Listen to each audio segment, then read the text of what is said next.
Welcome to Boilers Extra. I'm Nathan Barrett from Indy Star. Sam King from the Journal and Courier. We are coming to you live after Purdue's 43-27 loss to Illinois here at Ross-Ade Stadium.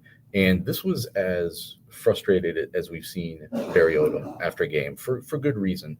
I don't think we were kind of talking about this on the way down out of the press box. Like, okay, Illinois' roster was better at the start of the season, and it still is. Like that was, there's only so much you can take away from like just losing a game, but it's more the method of how you lose a game. And this was a very disappointing defensive performance for Purdue. And you would think that by this stage, you would start to see maybe a step forward and fighting a team like this closer into the fourth quarter.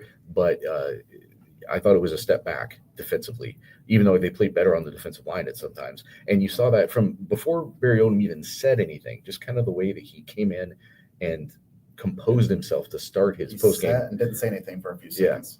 I thought that said a lot. And he, you can go look at all the comments that I sent out on X. You can go watch our videos that are posted on this YouTube channel of the post-game press conferences. But he was very blunt.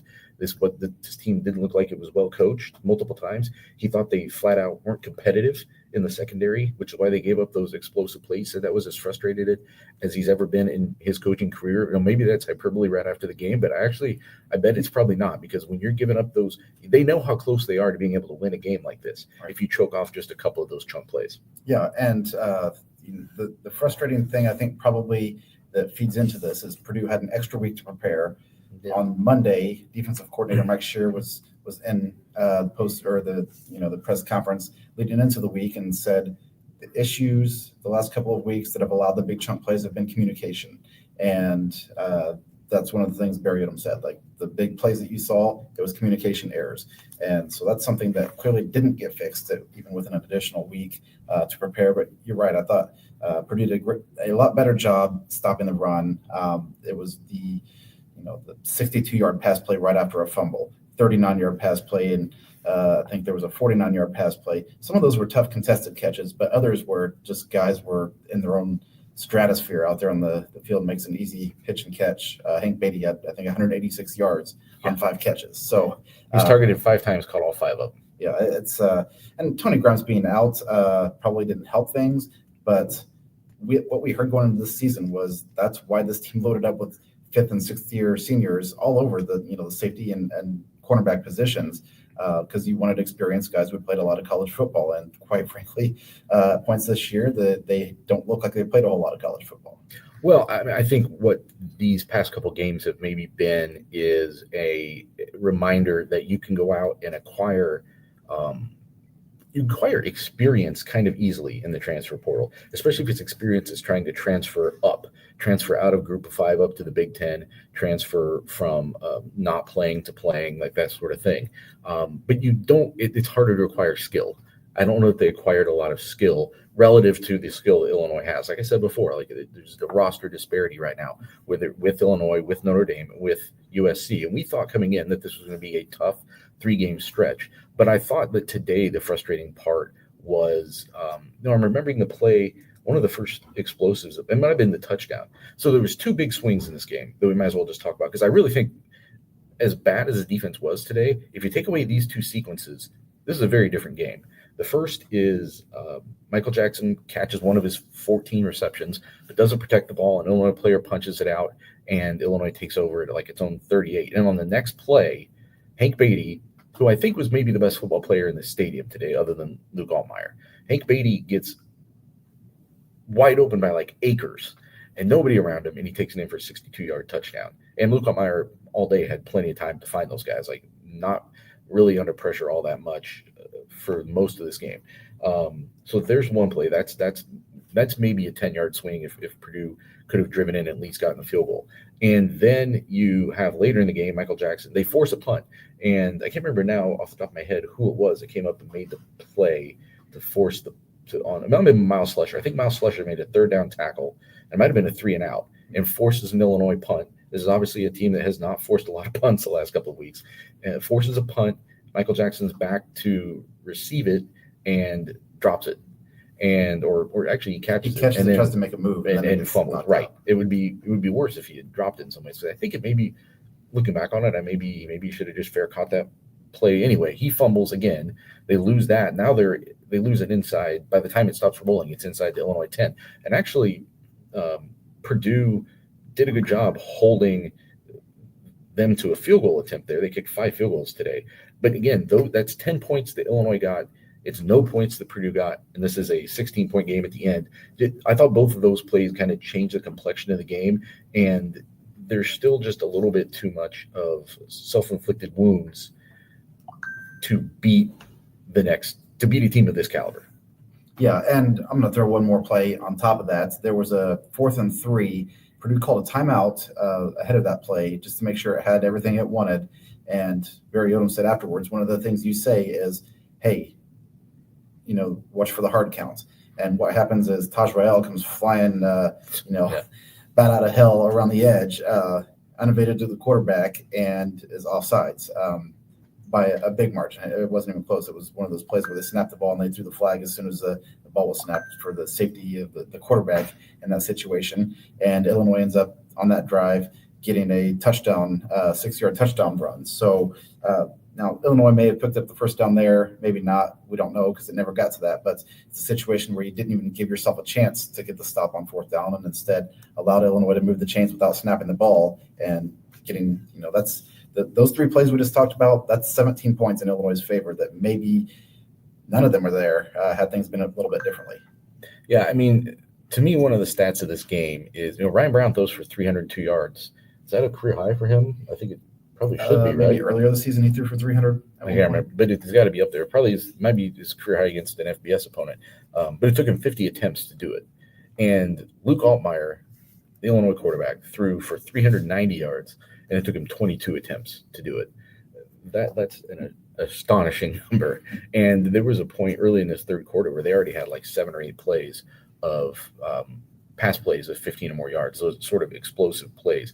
I coached a program, or I covered a program where the defensive coordinator was fond of saying 5 or few explosives undefeated or something like that. Like if they can allow 5 or fewer explosive plays in totality as a defense per game, that team wouldn't lose.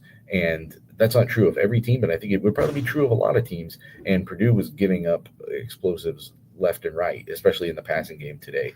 And that was the thing that I think Barry Odom just kind of left most disappointed by, that because we saw some hints of that last week against Notre Dame when they hit on that big play to start the game over the top and had other issues with it during the game. But Illinois obviously saw matchups that it liked. A quarterback knows that it has a quarterback that doesn't make mistakes. Luke Altmaier still has not thrown an interception this year, and had a great receiver, and that they could pick this defense apart. And I think Tony Grimes being out didn't help, but Tony Grimes is not like an all Big Ten cornerback. Like he's just not. He's good. He's experienced. He helps them, but he's not going to change this game.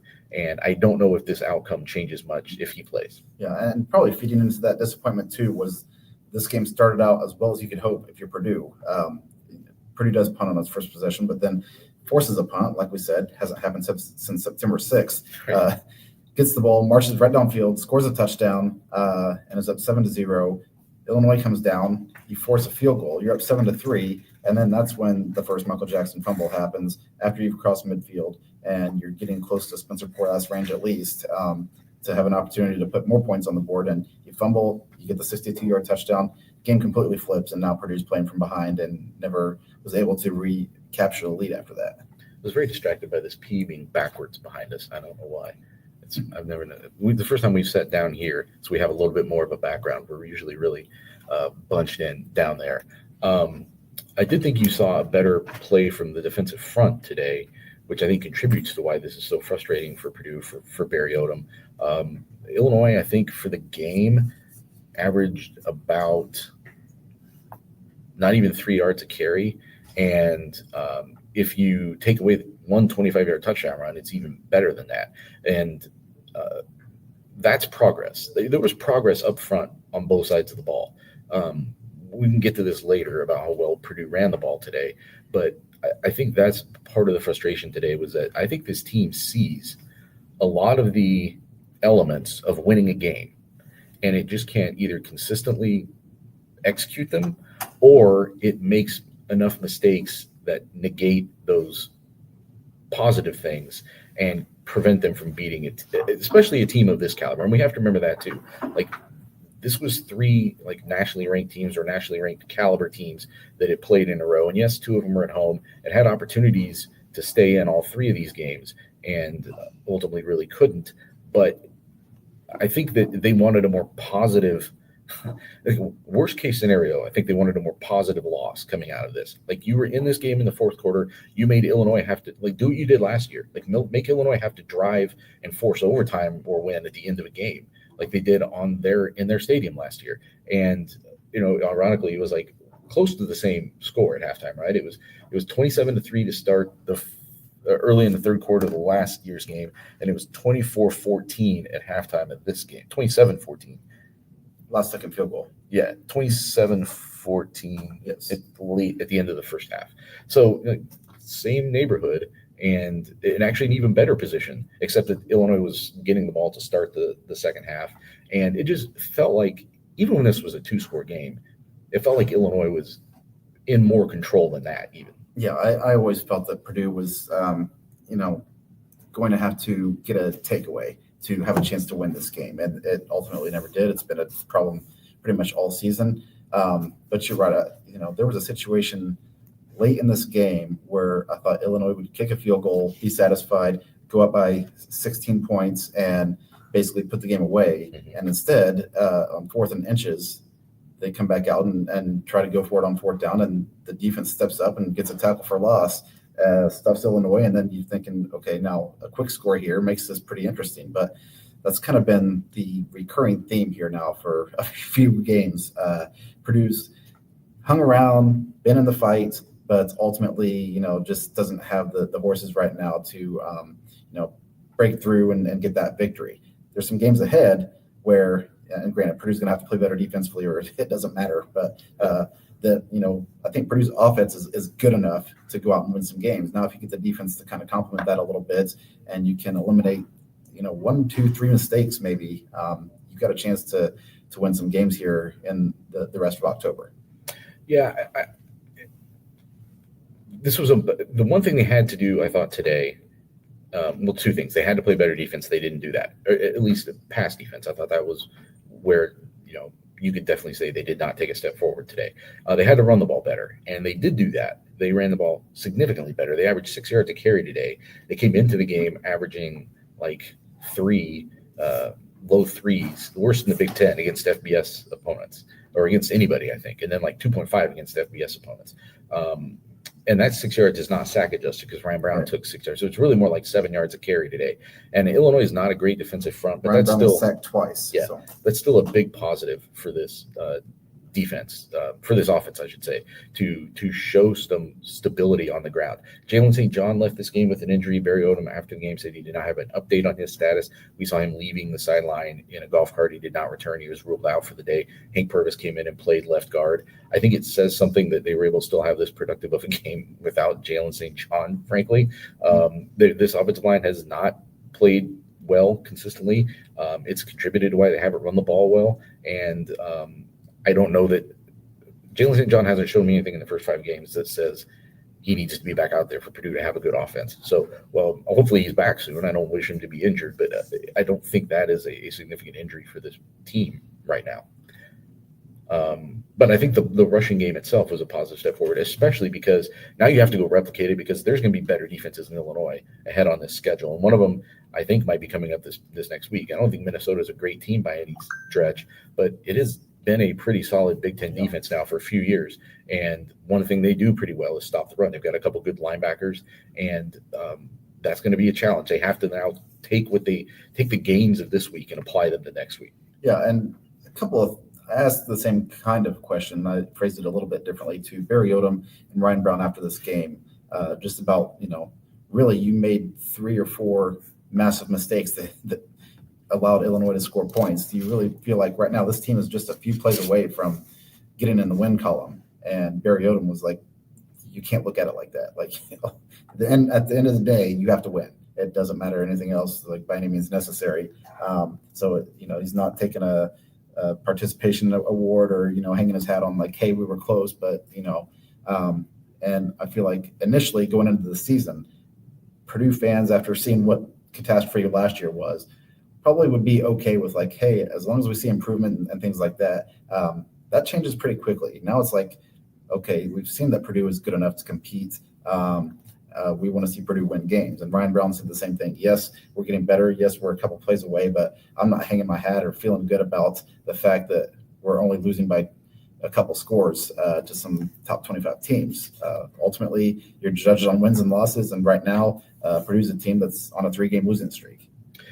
I think it's interesting. I had this thought walking over, and it's probably going to be what I write about for my insider, that, there was a lot of, when we were thinking who's Purdue going to hire for this job, and would they go with another defensive-minded coach after the last one didn't work out, in a place where, quarterbacks and offense and scoring has been at the center of its most successful periods in modern times, right? And they went with a defensive coach. And I think it's interesting that right now, this offense is good enough to win games, and the defense isn't. I'm not saying the offense is perfect. The offense has problems. The offense was the fumble. Ryan Brown was saying, he didn't. I mean, it's 60% completions at the college level. That's not tremendous. Didn't have any turnovers today himself, but he was saying, hey, I missed throws. We missed some reads. But the offense, if you scored 27 drops points, too, they definitely had some drops today. And I thought we talked about that coming out of camp, that we thought that was going to be a problem, and the receivers proved us wrong. And then today I thought it was a regression from the receiving core. They didn't have E.J. Horton. They did get Chauncey Magwood back. Obviously don't have George Burhan right now, but I don't know how long he's going to be out. That could be a relatively short one, it looks like. So he needed more help from receivers than he got. Well, all just a way of saying that, like, right now, for this team to win games this year, they have to fix what's going wrong on defense. And it's positive that you have a defensive-minded coach at the top of this program, I think, who can maybe spend more time with that side of the ball this week if he has to, and figure out how to find the players that they have who can make these plays. Because I think that's also been a problem. I thought you saw them shrink some of the rotations a little bit. Maybe it's just Grimes, but we didn't see a lot of Ryan Turner, for instance. Right. Like, they were going with Hines and Travion Wright exclusively at cornerback from the start of this game deep into this game. We did see Turner eventually, and he actually made a pretty big play later in this game. But they've got to start finding. I was trying to ask Mike Shear about this earlier this week. Like, don't you have to start? Like, I don't know that depth is such a strength that they will be a good defense because of the depth. I think that depth early on, the guys that they were playing early on, needed to be a way to find the best 11 to 16 players that can go win you Big Ten games. Yeah, but kind of going off of that, TJ Lindsey is a guy who was a big part of this defense, and he's out for the year. Right from the get-go, D'Amico Kennedy made a big play on Illinois' first drive. Purdue had some momentum early. You forced the punt. So I think there is something to be said about the depth of this. But at some point, you do have to just ride your best players, especially if you're going to keep pointing at communication errors as a reason that you're allowing big plays. You want to get 11 to 15 guys in that rotation who are familiar with the terminologies and trusting each other and things of that sort, so that doesn't keep happening every single week. I said this in my little walk and talk thing that I do as I come over. I think if you're a Purdue fan, and actually I think that you probably think this is if you're a Purdue coach right now, that you lost Illinois. Like I said, that's just a better team. I think they're just a better team. And at the same time, I think what you fear coming out of this game, fear is the right word for fan, not for coach, but like your concern coming out of this game is those things that the next team you play, Minnesota, for instance, probably can't replicate explosive plays the way Illinois did them. They won't do it at the same frequency Illinois did them. But is the vulnerability there that you're not going to be able to make the defensive play when you need to, or you're going to be leading late in the game and they're going to have the ball and they're going to be able to break those plays off? Like, until you start showing some consistency with being able to limit teams, you're always, I think, going to have that fear that the back end is open and it's just waiting there for a team to strike when it has a chance. Yeah, you hope this defense isn't fractured because you've played Mekhi Lemon and Hank Beatty and Notre Dame's two backs. You've seen some of the best players in college football, players that are going to be up for All-American consideration or, first team, second team, all league honors. So, you want to kind of look at it, glass half full, I guess, and say, we've seen the best of the best. We didn't do very well, but playing those players exposed us. It's kind of how you use it moving forward. And if you can take positives and the fact that you learned some things playing against that caliber of competition, which, over the last 3 games, it doesn't look like it's helped a whole lot.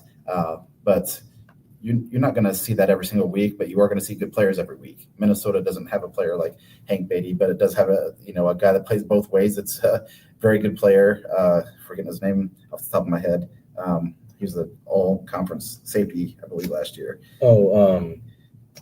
Kai.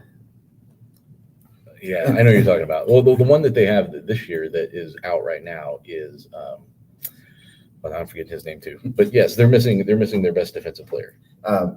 Anyway, long story short, Purdue's already played some of the best players it's going to see. Can you use that going forward before you get to the end of the season when now you're playing some of the best teams in the country again? You've got to take advantage of it here in this gap and not let this carry over week to week. Just get better from it and move forward. And, if Purdue can go out and do something next week against Minnesota and get in the winning side, maybe it starts something. But we've seen this snowball before, too. I think that was part of the issue last year. There were a lot of issues last year, but I think that the way that Notre Dame game went in the second game of the year just had kind of a snowball effect that ultimately ended with the 66-0 loss at season's end.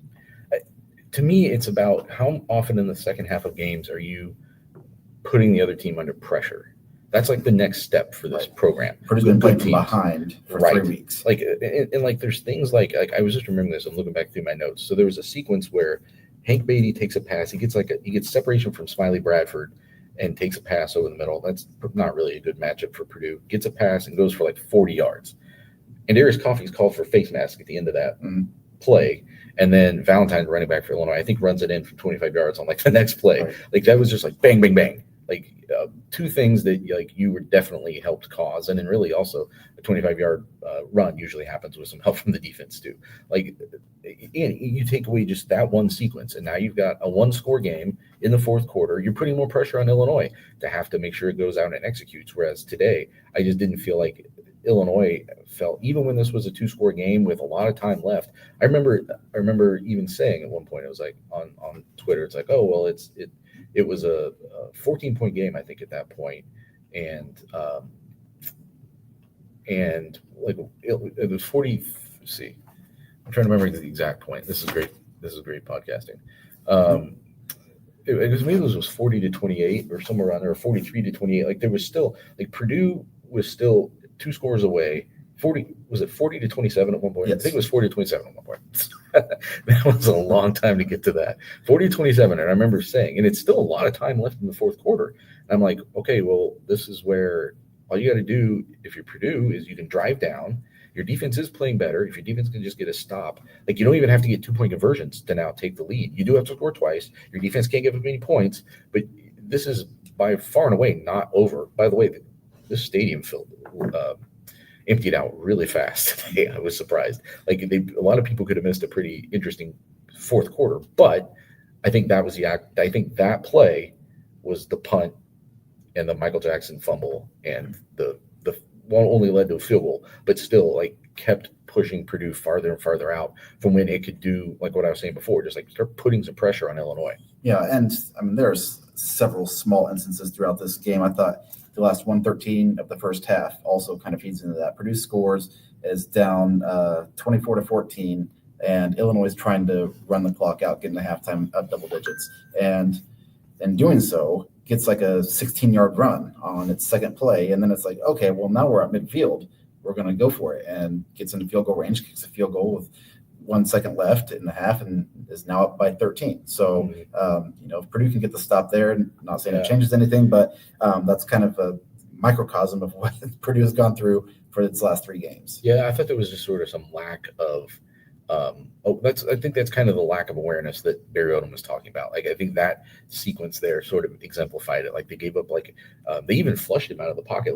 But then Altmaier wasn't under pressure a lot today, but he finds a wide open guy. He's got a wide open guy to throw to. It felt like all the time. And the number of times where he could just stand like a statue in the pocket, completely unmolested and just wait for somebody to be wide open was a little bit astonishing. I don't think Minnesota can do that. I know Northwestern can. It's the worst offense in the Big Ten. They get to play them in 2 weeks. And then Rutgers is better than people think. They're a very well-coached team. Greg Schiano's, I think, proven that if there's one coach in the world who can maximize what Rutgers football can be, it's him. They do have to come to Ross-Ade Stadium. They're the only one of these three opponents. We'll talk about this more this week.